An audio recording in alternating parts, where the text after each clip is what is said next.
Back a little bit. This used to be how we used to do treatment before. When I first came into the field a long time ago, back in 90 and 91 is when I first started doing this work. This is what we used. We focused on, they had to show remorse, shame, and guilt. They had to show empathy. Empathy is one of my favorite ones because, folks, empathy is one of those things that if you haven't met an adolescent, they don't have empathy. They're narcissistic and self-focused. That's what they do. Michael Miner did a study at the University of Minnesota, and what he did is he went into normal high schools, and he evaluated all the kids in the high school, and he compared their empathy to kids who had been adjudicated of sexual offenses. And guess what he found? None of them had empathy, equally. The kids who committed sex offenses were any more unempathetic than the kids in high school, but none of them did. It's like that's just developmentally where they are. They're narcissistic and they're focused on themselves. There are some kids who are outliers, but for the most part, that's the way they are. So when I hear they don't have any empathy, I'm like, yeah, he's 16. What does that mean? And there's no connection between empathy and recidivism. So again, we kind of go, speaking of that, we also used to think about denial. Oh, if they're in complete denial, they must be at a high risk to reoffend, right? No, there's no connection between denial and recidivism whatsoever. So any of these things that we're looking at, none of these things work.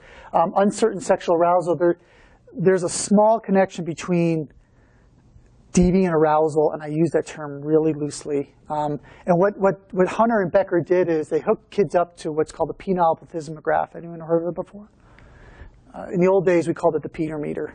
And basically, it's a gauge that goes around the male's penis, and then they're exposed to stimuli that emulate rape scenes or child abuse scenes, and we basically see if they get an erection.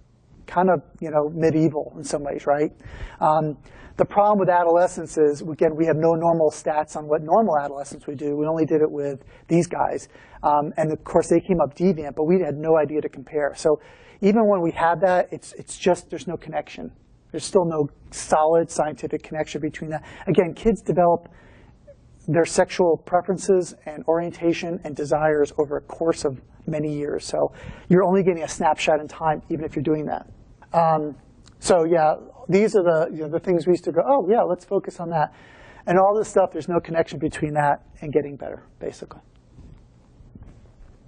So what we're trying to do is we're trying to look between that current links between the current behavior and the past impacts on their brain development. Hyperarousal, and I mean that by not just sexual. Lots of these kids, so when kids are developing, really young kids, they're aroused to everything. You'll see them get excited to multiple things and have the same response. It's just this arousal, right? But over time, they become aroused to food, and they get a specific arousal to that. They get aroused to music, and they get a specific arousal to that. They're aroused to sex, and they get a specific arousal to that. But a lot of the kids that we see don't get that normative experience that they differentiate arousal states. And that's why you'll see them get aroused. That's why, like, anger and sex is a bad thing to combine, because when they see something violent, they'll get an erection, because they didn't differentiate their arousal patterns. So our guys, a lot of them, same way. They just get hyper-aroused and dysregulated in a general sense. And it can be, they've got one reaction to everything. You'll see that. It's just explosive and angry when they see it. And that is that hyper-arousal, that they didn't learn how to differentiate different arousal states because no one taught them. And no one taught them how to regulate those arousal states. That's really, if I had to say what 90% of our kids is, they're dysregulated kids that we got to get back on track. The difference between the kids in King and the kids in Sullivan, about 10%. They're really the same kids in a lot of ways. Those of you that know, King is more of a trauma-focused mood disorder. They're mostly victims, and there's not that much of a difference. So, again, looking at the neurochemistry changes in these kids, going back to dysregulation, family concerns are huge. And because this is probably one of the biggest challenges we face, because we're PRTF and the families are removed, we've got to get them back in. Because what they do is they do the old mechanic thing. I'm going to drop my car off with a mechanic. You fix it. I'll come back and get it later. And I'm like, wait a minute. The brakes are bad because you don't know how to use the brakes. So come on back and let's fix this kid because it's you.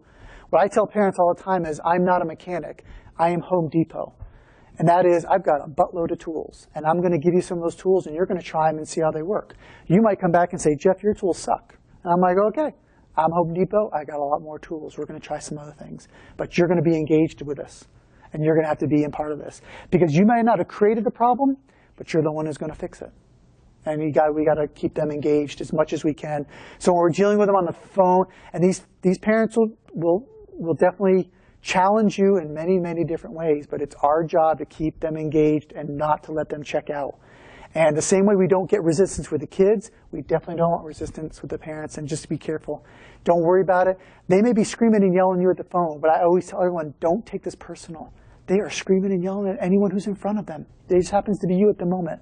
It is not about you and them. So don't try to remember that it is not about you at that moment, though it feels like it, I understand.